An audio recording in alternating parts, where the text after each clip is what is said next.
الحمد لله نحمده ونستعينه ونستغفره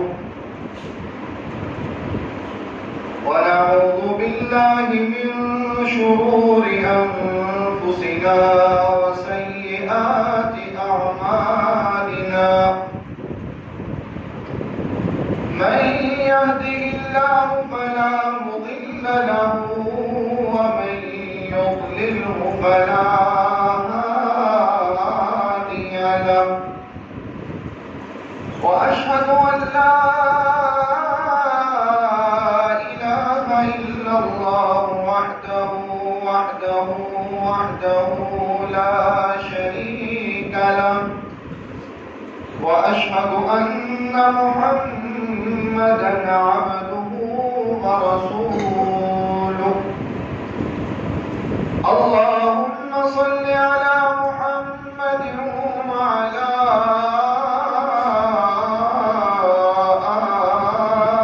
آل محمد كما صليت على إبراهيم وعلى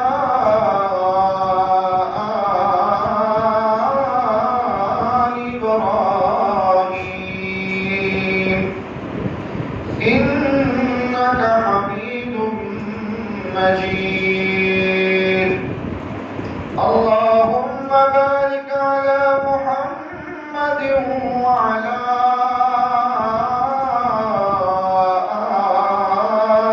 آل محمد كما باركت على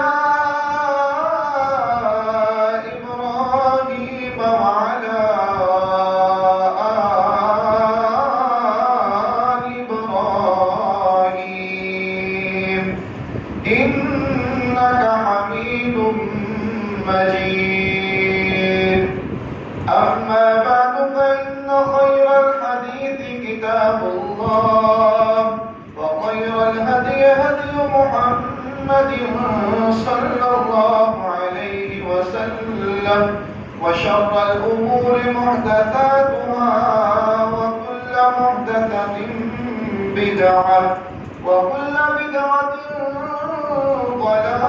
ضلالة وكل ضلالة في النار رب اشرح لي صدري ويسر لي أمري واحلل عقدة من لساني يفقهوا قولي رب زدني علما رب زدني علما رب زدنا علما أعوذ بالله من الشيطان الرجيم بسم الله الرحمن الرحيم قل لن يصيبنا إلا ما كتب الله لنا هو مولانا وعلى الله فليتوكل المؤمنون صدق الله مولانا العظيم وصدق رسوله النبي الكريم ونحن على ذلك من الشاهدين والشاكرين والحمد لله رب العالمين حمد و ثنا تعریف تمجید تقدیس اللہ رب العزت کے لیے جو کائنات کا پالنے والا ہے خالق ہے مالک ہے رازق ہے داتا ہے گنج بخش ہے لجپال ہے غریب نواز ہے غوث اعظم ہے علی کل شیء قدیر ہے درود و سلام آقا دو جہاں امام الانبیاء خطیب الانبیاء امام اعظم پیر اعظم مرشد اعظم رہبر اعظم امام کائنات نبی التوبہ نبی الرحمہ بشیر نذیر سراج منیر صلی اللہ علیہ وسلم کی ذات اقدس پر ہوں باری تعالیٰ سے دعا ہے کہ اللہ تعالیٰ ہمارا یہاں پر آنا بیٹھنا سننا سنانا اللہ تعالیٰ اپنی بارگاہ کے اندر منظور و مقبول فرمائے اور ہم سب کا ذریعہ نجات کا سبب بنے۔ اللہ تعالیٰ ہم سب کو بار بار اپنے گھر کی زیارت نصیب فرمائے۔ آج محرم کی 29 تاریخ ہے۔ کل یکم سفر ہو سکتی ہے یا پرسوں یکم سفر ہو سکتا ہے۔ سفر کا مہینہ جو ہے یہ اللہ رب العزت کے بنائے ہوئے مہینوں میں سے ایک مہینہ ہے۔ اللہ اور اس کے رسول صلی اللہ علیہ وسلم نے اس مہینے یعنی سفر کے مہینے کی فضیلت بیان نہیں کی۔ کوئی فضیلت قرآن و حدیث سے سفر کے متعلق ملتی نہیں، اور نہ ہی کوئی ایسی بات، نہ ہی کوئی ایسا کام کہ جس کی وجہ سے اس مہینے میں کسی حلال کام کو یا کسی جائز کام کو چھوڑ دیا جائے۔ شریعت اسلامیہ میں کوئی ایسی بات ہمیں ملتی نہیں۔ اللہ نے مہینے 12 بنائے، سال کے 12 مہینے، اور 12 میں سے 4 حرمت والے، جن کے متعلق اللہ نے قرآن میں فرما دیا کہ ان حرمت والے مہینوں میں تم نے لڑائی نہیں کرنی، قتال نہیں کرنا، جنگ نہیں کرنی، اللہ نے بیان کر دیا۔ اب سفر کے مہینے میں ہمارے ہاں معاشرے میں بہت کچھ ہوتا ہے۔ حیرانگی اس بات کی ہے کہ اللہ اور اس کے رسول صلی اللہ علیہ وسلم کی خبر نہ ہونے کے باوجود بھی کچھ مہینوں کے بارے میں یہ تصور کر لیا جاتا ہے کہ ان مہینوں میں خوشی نہیں کرنی، ان مہینوں میں شادی نہیں کرنی، ان مہینوں میں نیا کام نہیں کرنا، اس مہینے میں نیا کاروبار نہیں کرنا، اس مہینے میں سفر نہیں کرنا، اور کچھ ایسی باتیں ہمارے ہاں مشہور کی جاتی ہیں کہ ان مہینوں میں یہ فلاں عبادت کر لو، اس مہینے میں فلاں کام کر لو، تم ان چیزوں سے محفوظ ہو جاؤ گے، تم ان آزمائشوں سے، ان مصیبتوں سے بچ جاؤ گے۔ حیرانگی اس بات کی نہیں ہے کہ یہ چیزیں کہاں سے آئیں، اس کے بارے میں ہمیں معلوم ہے، اللہ نے ہمیں بتلا دیا ہے کہ یہ چیزیں کہاں سے آئی ہیں اور ان لوگوں میں پائی جاتی ہیں۔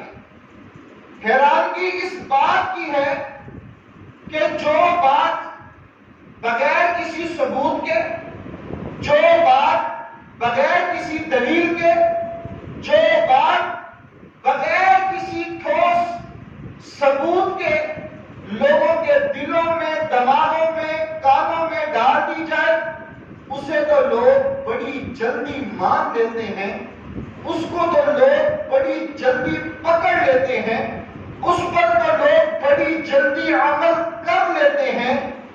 لیکن اگر قرآن و سنت کے مطابق قرآن و حدیث سے کوئی بات بتلائی جائے، قرآن و حدیث کی بات سمجھائی جائے، تو پھر کیا ہوتا ہے، ہم لوگ طرح طرح کے ہیلے بہانے تلاش کرنا شروع کر دیتے ہیں، اپنی منطقیں، فلسفے جاننا شروع کر دیتے ہیں، تعویلات اختیار کرنا شروع کر دیتے ہیں، تاکہ کسی طرح سے حق سے چھٹکارا مل جائے۔ حق کو اپنانا ہمارے ہاں بہت مشکل ہو گیا ہے، حق سمجھانا آج کے دور میں بہت مشکل ہو گیا ہے۔ باطل بیان کیا جائے، لوگ اس کو فوری طور پر پکڑ لیتے ہیں اور اس پر عمل کرنا بھی شروع کر دیتے ہیں، اور حق آپ دلیل کے ساتھ قرآن و سنت کے مطابق بیان کریں تو لوگ اس میں طرح طرح کے ہیلے بہانے بنانا شروع کر دیتے ہیں۔ آج اس جمعے میں جو میں بات بیان کرنا چاہتا ہوں وہ یہ ہے کہ اسلام میں کوئی چیز منحوس نہیں ہے، اللہ نے کسی چیز کو منحوس نہیں بنایا۔ یہ میرے مالک کے اختیار میں ہے کہ میرا اللہ جو ہے وہ کسی چیز میں برکت ڈال دے یا میرا اللہ کسی چیز میں برکت نہ ڈالے، یہ میرے مالک کے اختیار میں ہے۔ لیکن کسی چیز کو منحوس کہنا، کسی چیز کے بارے میں یہ کہنا کہ یہ منحوس ہے، شریعت ہمیں اس چیز کی اجازت نہیں دیتی۔ بخاری کی روایت ہے، عبداللہ ابن عمر رضی اللہ تعالی عنہما سے مروی ہے، آپ صلی اللہ علیہ وسلم کے سامنے نحوست کے متعلق بات کی گئی تو آپ صلی اللہ علیہ وسلم نے فرمایا ان کان الشوق ففی الصلاۃ المرأة والداب والفرس۔ آپ صلی اللہ علیہ وسلم نے فرمایا کہ اگر نحوست ہوتی، اگر کسی چیز میں نحوست ہوتی تو تین چیزوں میں ہوتی۔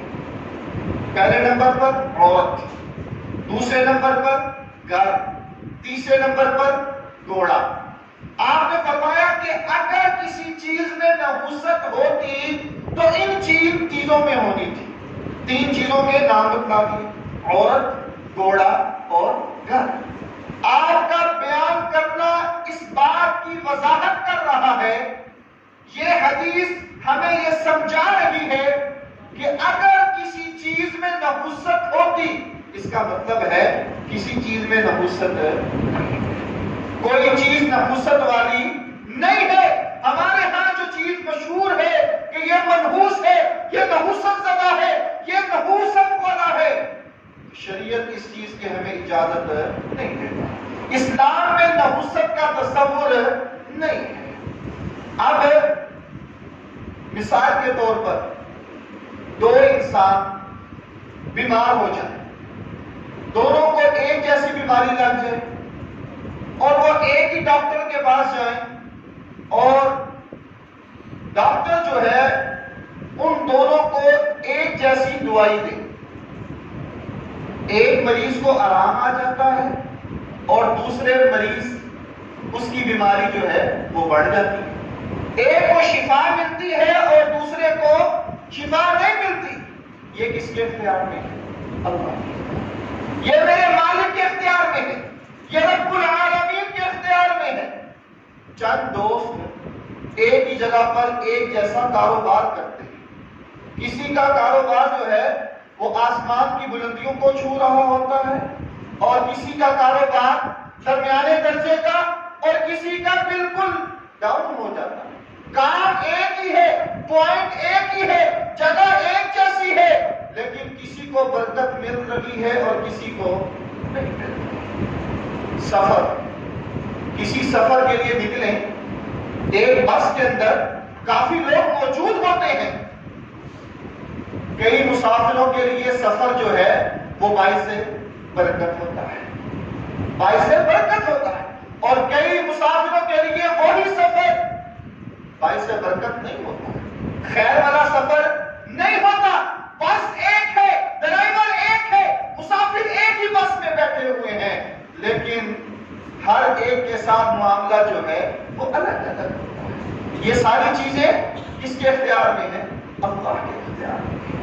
یہاں ایک بات وضاحت کرنا ضروری سمجھتا ہوں، وہ یہ ہے کہ برکت اور اضافہ ان دونوں چیزوں میں فرق ہے۔ کسی کے پاس مال کا زیادہ ہونا یہ کوئی کامیابی نہیں، کسی کے پاس مال کی فراوانی ہونا یہ کامیابی نہیں ہے۔ کامیابی اس بات میں ہے کہ مال کی فراوانی کے ساتھ ساتھ اس میں برکت بھی ہو۔ برکت ہوگی تو کام درست ہوگا، برکت نہیں ہے تو جتنا مرضی مال ہو جائے وہ انسان کو پورا کر سکتا نہیں کر سکتا۔ لہذا اسلام جو ہے اس میں نحوست کا تصور نہیں ہے، کوئی بھی چیز منحوس نہیں ہے۔ آپ صلی اللہ علیہ وسلم نے فرمایا کہ اگر نحوست ہوتی تو ان تین چیزوں میں ہونی تھی۔ اب یہ نحوست کا معاملہ کہاں سے شروع ہوا، اس کی ابتدا کہاں سے ہوئی، اس حوالے سے ہمیں قرآن مجید فرقان حمید کی طرف رجوع کرنا ہوگا۔ سورۃ یاسین کے اندر اللہ رب العزت نے فرمایا اِذْ أَرْسَلْنَا إِلَيْهِمُ اثْنَيْنِ فَكَذَّبُوهُمَا بِالثَّالِثِ فَقَالُوا إِنَّا إِلَيْكُمْ مُرْسَلُونَ قالوا ما انتم الا بشر مثلنا وما انزل الرحمن من شيء ان انتم الا تكذبون قالوا ربنا يعلم انا اليكم لمرسلون وما علينا الا البلاغ المبين قالوا انا تطيرنا بكم لئن لم تنتهوا لنرجمنكم وليمسنكم منا عذاب اليم قالوا طائركم معكم أئن ذكرتم بل انتم قوم مسرفون. اللہ نے قرآن میں کیا فرمایا؟ اللہ نے ایک بستی میں 2 رسولوں کو بھیجا. اذ ارسلنا الیہم اثنین. اللہ نے ایک بستی میں 2 رسولوں کو بھیجا اور ان 2 رسولوں کی حمایت میں اللہ نے تیسرا رسول بھی بھیج دیا. اب بستی والوں نے ان رسولوں کی باتوں کو ماننے سے انکار کر دیا. بات کی، دعوت دی، پیغام دیا، لیکن بستی والوں نے ماننے سے انکار کر دیا. اب جب انکار کیا تو بستی والوں نے آگے سے کیا کہا؟ لئن لم تنتهوا لنرجمنكم وليمسنكم منا عذاب أليم. انہوں نے رسولوں کو دھمکی لگائی. انہوں نے کہا کہ اگر تم اپنے مشن سے باز نہ آئے، اگر تم اپنی بات سے نہ ہٹے تو ہم تمہیں رجم بھی کریں گے اور دردناک عذاب بھی دیں گے، تمہیں سزا بھی دیں گے. قالوا طائركم معكم أئن ذكرتم. اب بستی والے کیا کہہ رہے ہیں رسولوں کو کہ یہ تمہاری وجہ سے ہمارے اوپر نحوست چھائی ہوئی ہے، تمہاری وجہ سے ہمارے اوپر نحوست چھائی ہوئی ہے، ہمارے کام خراب ہو رہے ہیں، ہمارے معاملات بگڑ رہے ہیں، یہ نحوست چھا گئی ہے ہمارے اوپر. بل انتم قوم مسرفون. بنی اسرائیل کی طرف آئی، وہ بھی یہی تھے.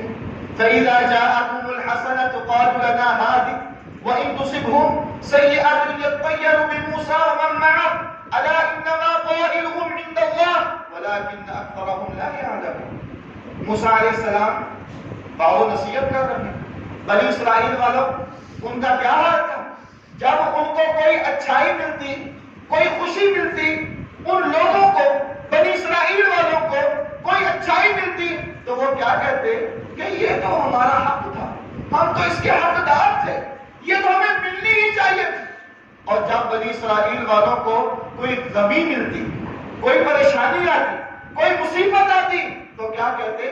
یہ موسیٰ اور ان کے ساتھیوں کی وجہ سے یہ ہمیں آئی ہے، یہ موسیٰ اور ان کے ساتھیوں کی نحوست کی وجہ سے یہ ہمارے اوپر یہ بیماری، پریشانی، مصیبت آئی ہے. تو یہ نحوست جو ہے یہ اسلام اس کا کوئی تصور نہیں ہے. یہ اسلام سے پہلے جو ہے یہ بنی اسرائیل والے اور عرب کے کافر جو ہیں ان کے ہاں اس کا تصور تھا. اسلام آیا، دین آیا، شریعت آئی تو اسلام نے واضح پیغام دے دیا کہ اسلام میں نحوست کا کوئی تصور نہیں ہے. اسلام سے پہلے عرب کے کافر جو تھے وہ اس مہینے کو بڑا ہی منحوس سمجھتے تھے، سفر کے مہینے کو بڑا ہی نحوست والا سمجھتے تھے اور وہ کہتے تھے کہ یہ سفر جو ہے یہ ایک کیڑا ہے، کیڑا، اور یہ کیڑا جو ہے انسان کے پیٹ میں پایا جاتا ہے اور جس شخص کے یہ پیٹ میں کیڑا پایا جاتا ہے وہ شخص مر جاتا ہے اور یہ کیڑا جو ہے یہ ایک انسان سے دوسرے انسان میں بھی منتقل ہو جاتا ہے. یہ نظریہ کس کا تھا؟ عرب کے کافروں کا. عرب کے کافر جو تھے یہ ان کا نظریہ تھا، ان کا عقیدہ تھا. اسلام جب آیا، شریعت آئی، دین جب آیا تو اسلام نے واضح پیغام دے دیا کہ اسلام میں کوئی چیز نحوست والی نہیں ہے، اسلام میں نحوست کا کوئی کنسپٹ نہیں ہے. آج ہمارے معاشرے میں، آج بر صغیر میں، آج ملک پاکستان میں سفر کے حوالے سے بہت کچھ کیا جا رہا ہے. سفر کے حوالے سے ہمارے معاشرے میں بہت باتیں پھیلائی جاتی ہیں کہ اس میں یہ کام نہ کرو، اس میں یہ معاملہ نہ کرو، اس میں یہ کام نہ کرو، کاروبار شروع نہ کرو، کیونکہ یہ سفر کا مہینہ ہے. مصیبتیں آتی ہیں، بلائیں آتی ہیں، آفتیں آتی ہیں، پریشانیاں آتی ہیں، لہذا اپنے گھروں میں رہو، کوئی نیا کام نہ کرو۔ انا للہ و انا الیہ راجعون۔ یہ عقیدہ، یہ نظریہ، یہ بات، یہ سوچ جو ہے یہ مسلمانوں کی نہیں ہے، عرب کے کافروں کی تھی، بنی اسرائیل میں سے موسیٰ علیہ السلام کے دشمنوں کی تھی۔ قوم عاد یہ ان کی یہ بات تھی، ان کا یہ نظریہ تھا، مسلمانوں کا یہ نظریہ نہیں۔ اور نہ اسلام ہمیں اس بات کی دعوت دیتا ہے، نہ اسلام ہمیں اس بات کا پیغام دے رہا ہے۔ رسول اللہ صلی اللہ علیہ وسلم کی حدیث، بخاری کی روایت ہے، آپ صلی اللہ علیہ وسلم نے فرمایا لا عدوى ولا طير ولا حام ولا صفر۔ آپ صلی اللہ علیہ وسلم نے فرمایا کہ اسلام میں عدوہ نہیں ہے، اسلام میں طیرہ نہیں ہے، اسلام میں حامہ نہیں ہے، اسلام میں صفرہ نہیں ہے۔ کیا مطلب؟ لا عدوہ، کہ کوئی بیماری جو ہے وہ چھوت نہیں ہوتی، اچھوت، کوئی بیماری اچھوت نہیں ہوتی۔ رسول اللہ صلی اللہ علیہ وسلم کی حدیث ہے، آپ نے فرمایا کہ لا عدوہ، کوئی بیماری اچھوت نہیں ہوتی، کوئی بیماری کسی دوسرے میں منتقل نہیں ہو سکتی، اللہ کی مرضی سے۔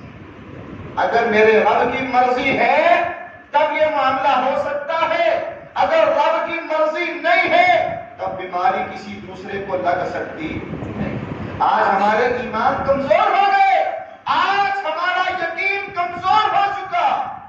احتیاط اپنی جگہ پر احتیاط کرنی چاہیے، لیکن یہ عقیدہ بھی اپنا مضبوط رکھنا چاہیے کہ کوئی بیماری اچھوت نہیں ہے، بیماری میرے رب کے حکم سے لگتی ہے اور جاتی بھی میرے رب کے حکم سے ہے، بیماری آتی بھی میرے اللہ کی طرف سے ہے، اور بیماری کو دور کرنے والا بھی میرا رب ہے، بیماری لگانے والا بھی اللہ ہے، اور شفا دینے والا بھی میرا اللہ ہے۔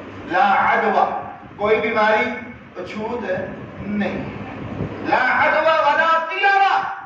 اور اسلام میں بدشگونی کا کوئی کنسپٹ نہیں ہے۔ بدشگونی پرانے زمانے میں کیا ہوتا تھا کہ کوئی کام، کسی کام کے لیے جانا تو پرندوں کو اڑاتے تھے، پرندوں کو اڑا کر یہ نظریہ رکھا جاتا تھا کہ اگر وہ پرندہ سیدھی طرف مڑ گیا تو یہ کام جو ہے ہمارے لیے باعث برکت ہے، اور اگر یہ پرندہ جو ہے یہ الٹی طرف چلا گیا، الٹی سائڈ پر چلا گیا تو یہ کام ہمارے لیے باعث برکت ہے۔ اور آج کیا ہو رہا ہے؟ بدشگونی پائی جا رہی ہے۔ آج بھی ہم نجومیوں کے پاس جا رہے ہیں، آج قسمت کے حال و احوال جاننے کے لیے ہم اللہ کی بنائی ہوئی مخلوق کے پاس جاتے ہیں، اپنے ایمان کو بیچ کر آنے والی زندگی کے متعلق پوچھتے ہیں۔ جس کو خود رزق کی تنگی ہو تو وہ آپ کو آپ کی زندگی کے متعلق کیا بتائے گا؟ اور آج کا مسلمان جو ہے اس کا ایمان اتنا کمزور ہو چکا ہے، آج کا مسلمان جو ہے اس کا عقیدہ اتنا کمزور ہو چکا ہے کہ وہ شخص جو فٹ پاتھ کے اوپر بیٹھا ہوا ہو اور ایک طوطا اس نے رکھا ہو اور چند اس نے چیزیں رکھی ہو، چند کارڈ رکھے ہوئے ہو، اور وہ آپ کی زندگی کا فیصلہ کر رہا ہو، ہمیں اپنی زندگی کے بارے میں، ہمیں اپنے ایمان کے بارے میں، ہمیں اپنی آخرت کے بارے میں فکر کرنی چاہیے کہ یہ کیا ہے۔ اسلام میں ان چیزوں کا کوئی تصور نہیں ہے، اسلام میں ان چیزوں کا کوئی وجود نہیں ہے۔ آج اخبارات کے اندر بڑے عرصے سے آ رہا ہے، چل رہا ہے، ہمارا ستارہ آج کیا کہہ رہا ہے، ہمارا ستارہ آج گردش میں ہے کہ نہیں ہے، ہمارا ستارہ آج کیا بتلائے گا کہ آج ہمارا دن کیسا گزرے گا۔ شریعت میں ان چیزوں کا کوئی وجود ہے، شریعت میں ان چیزوں کا کوئی تصور نہیں ہے۔ جو کسی نجومی کے پاس گیا، جو کسی عراف کے پاس گیا، شریعت نے کیا کہا کہ اللہ ایسے شخص کی 40 دن کی عبادت کو قبول نہیں کرتا. وہ نمازیں پڑھے, روزے رکھے, جو مرضی کرے, اللہ اس کی عبادت کو قبول نہیں کرے گا. تو آج کیا ہو رہا ہے کہ ہم لوگ دنیا کے ستائے ہوئے, اللہ سے دور, اللہ کو ناراض کر کے ہم ایسے کام کرتے ہیں کہ جس سے اللہ اور ناراض ہوگا.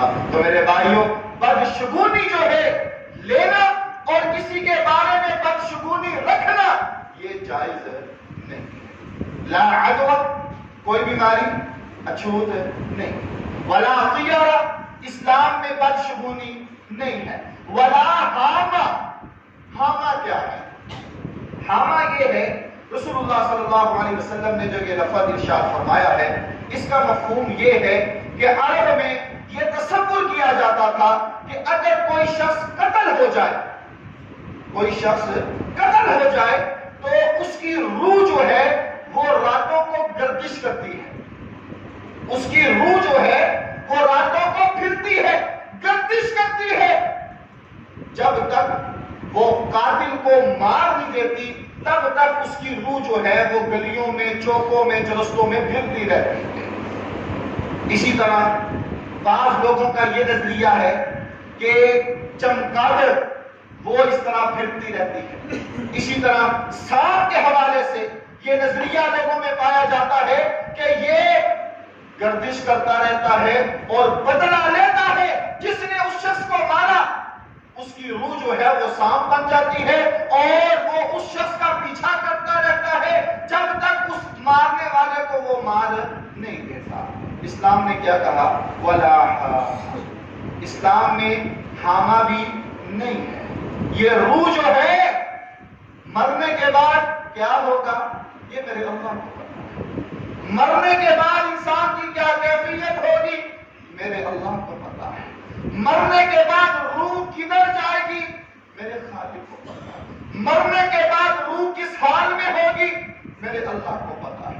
مرنے کے بعد روح کس مقام پر جائے گی یہ میرے خالق کو پتا ہے. لہذا یہ نظریہ رکھنا, یہ سوچ رکھنا, یہ بات لوگوں میں مشہور کرنا کہ حامہ جو ہے جو قتل ہو جائے اس کی روح جو ہے وہ علاقوں میں پھرتی ہے, گھومتی ہے اور وہ قتل کرنے والے سے بدلہ لیتی ہے.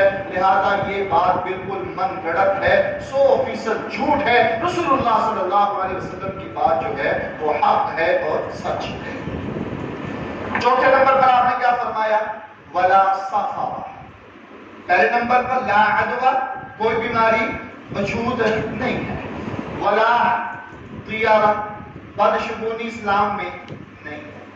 ولا حامہ, اور حامہ اسلام میں نہیں ہے. ولا سفر, اور سفر کا مہینہ منحوس نہیں ہے. اب اللہ کے نبی صلی اللہ علیہ وسلم نے بتا دیا کہ سفر کا مہینہ منحوس نہیں ہے.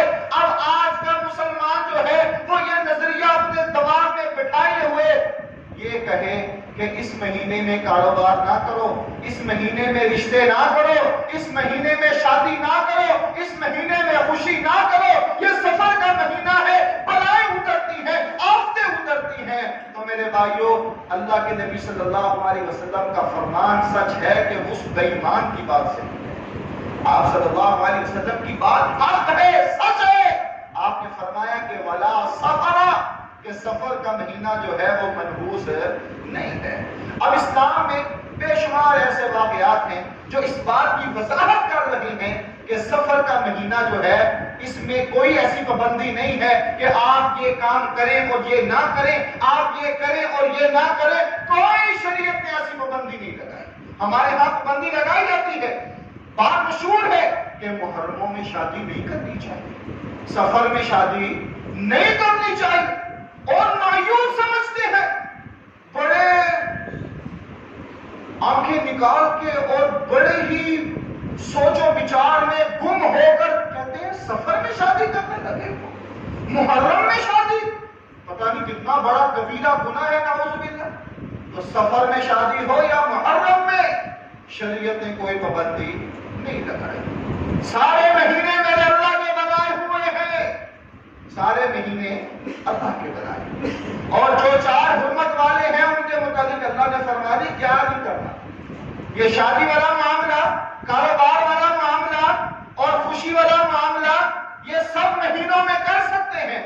سیدہ خدیجہ رضی اللہ تعالی عنہا کی شادی کس مہینے میں ہوئی تھی؟ سفر کے مہینے میں ہوئی تھی۔ اب اللہ کے نبی صلی اللہ علیہ وسلم سے بڑھ کر تو کوئی علم والا نہیں ہے، اور آج کا بدبخت انسان یہ بات کہے کہ سفر کے مہینے میں شادی نہ کرو، تو آپ جواب دے سکتے ہیں کہ سیدہ کائنات سیدہ خدیجہ رضی اللہ تعالی عنہا کی شادی کب ہوئی تھی؟ تاریخ میں لکھا ہوا ہے کہ سفر کے مہینے میں۔ تو اسلام میں نحوست کا کوئی کنسیپٹ نہیں ہے، اسلام میں بدشگونی کا کوئی نظریہ نہیں ہے، اور آج بدقسمتی سے کلمہ گو مسلمان کس حال پر چل پڑا ہے۔ کوئی بچہ پیدا ہو جائے تو کیا ہوتا ہے؟ یہ سوچ رکھی جاتی ہے کہ پہلی نظر عورت کی اس پر نہ پڑے۔ کاروباری حوالے سے آپ دیکھ لیں، پہلا گاہک اگر کوئی ادھار لینے آ جائے تو اس کو نایاب سمجھا جاتا ہے، نحوست زدہ سمجھا جاتا ہے۔ صبح دکان کھولیں اور پہلا گاہک اگر آپ کے پاس آ جائے تو وہ ادھار کرنے کا کہے تو اکثریت جو ہے اس کی بات میں، اس کے ذہن میں یہ بات آتی ہے کہ اب سارا دن میرا کیا بنے گا، اب سارا دن میرا کیسا گزرے گا۔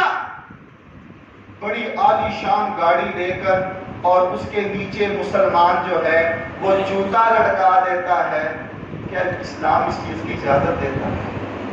یہ کیا ہے؟ ہم کیا کر رہے ہیں؟ ہمارا عقیدہ کس قدر کمزور ہو چکا ہے۔ عالی شان گھر بنا کر اور چھت کے اوپر ہانڈی اٹھا کر رکھ دیتے ہیں، ہم کیا کر رہے ہیں؟ ہمارا نظریہ تو بھی وہی ہے نا کہ نحوست نہ ہو، بدشگونی نہ ہو، کوئی پریشانی مصیبت آزمائی دکھ تکلیف نہ ہو۔ اب وہ عرب کے کافر اور موسیٰ علیہ السلام کے دشمن، اب ان کے حالات کو پڑھ لیں، اور آج کا مسلمان جو ہے وہ گاڑی لے کر نیچے الٹا جوتا لٹکا دے یا عالیشان کروڑوں روپیہ لگا کر کوٹھی بنا کر اوپر الٹی ہانڈی رکھ دے، تو پھر اس میں اور ہم میں کیا فرق ہے؟ تو میرے بھائیوں، یہ عقیدہ مضبوط کیجئے، عقیدہ مضبوط بنائیے کہ میرے اللہ نے کسی چیز کو بھی منحوس بنایا نہیں بنا۔ جو ہمارے ہاں مشہور ہے نا کہ سال میں 3,20,000 آفتیں مصیبتیں آسمان سے نیچے اترتی ہیں، اور پھر بتانے والے یہ بھی بتاتے ہیں کہ یہ ساری آفتیں مصیبتیں جو ہیں یہ سفر کے مہینے میں ہی آتی ہیں۔ لہذا جو انسان، جو شخص سفر کے مہینے میں سفر کی آخری بدھ کو 4 رکعت نفل ایک سلام کے ساتھ پڑھ لے، اس کو فلاں فلاں فلاں پتہ نہیں کیا کچھ مل جائے گا۔ قرآن و سنت سے ایک بات، ایک رکعت، ایک چیز بھی یہ ثابت نہیں ہے، یہ لوگوں کی بنائی ہوئی باتیں ہیں۔ آسمانوں سے آفتیں آتی ہیں، مصیبتیں آتی ہیں، نہ اللہ نے بتایا نہ رسول اللہ صلی اللہ علیہ وسلم نے بتایا۔ کب آتی ہیں، کیسے آتی ہیں، کیوں آتی ہیں، کہاں سے آتی ہیں، کوئی دین نے نہیں بتلایا، اور اس کے لیے ہمیں کیا کرنا چاہیے شریعت نے کوئی نہیں بتایا۔ لہذا ایسی باتوں کو اپنے ذہنوں میں بٹھانا اور یہ نظریہ رکھ کے لوگوں کو آگے بتلانا، میرے بھائیوں، یہ گمراہی والا راستہ ہے، غلط راستہ ہے، اس سے بچ جائیے اور اللہ کی طرف رجوع کیجئے کہ میرے مالک نے یہ سارے مہینے بنائے ہیں اور یہ ساری چیزیں میرے اللہ نے بنائی ہیں۔ مصیبت آئے تو میرے اللہ کی طرف سے آتی ہے، پریشانی آتی ہے تو میرے خالق کی طرف سے آتی ہے، کوئی دکھ آئے، تکلیف آئے، آزمائش آئے تو میرے اللہ کی طرف سے آتی ہے۔ کیوں؟ قرآن کی طرف رجوع کیجئے، قُلْ لَن يُصِيبَنَا إِلَّا مَا كَتَبَ اللَّهُ لَنَا هُوَ مَوْلَانَا وَعَلَى اللَّهِ فَلْيَتَوَكَّلِ الْمُؤْمِنُونَ۔ اللہ نے کیا فرمایا؟ اے محمد صلی اللہ علیہ وسلم کہہ دیجئے کن کو؟ امت والا۔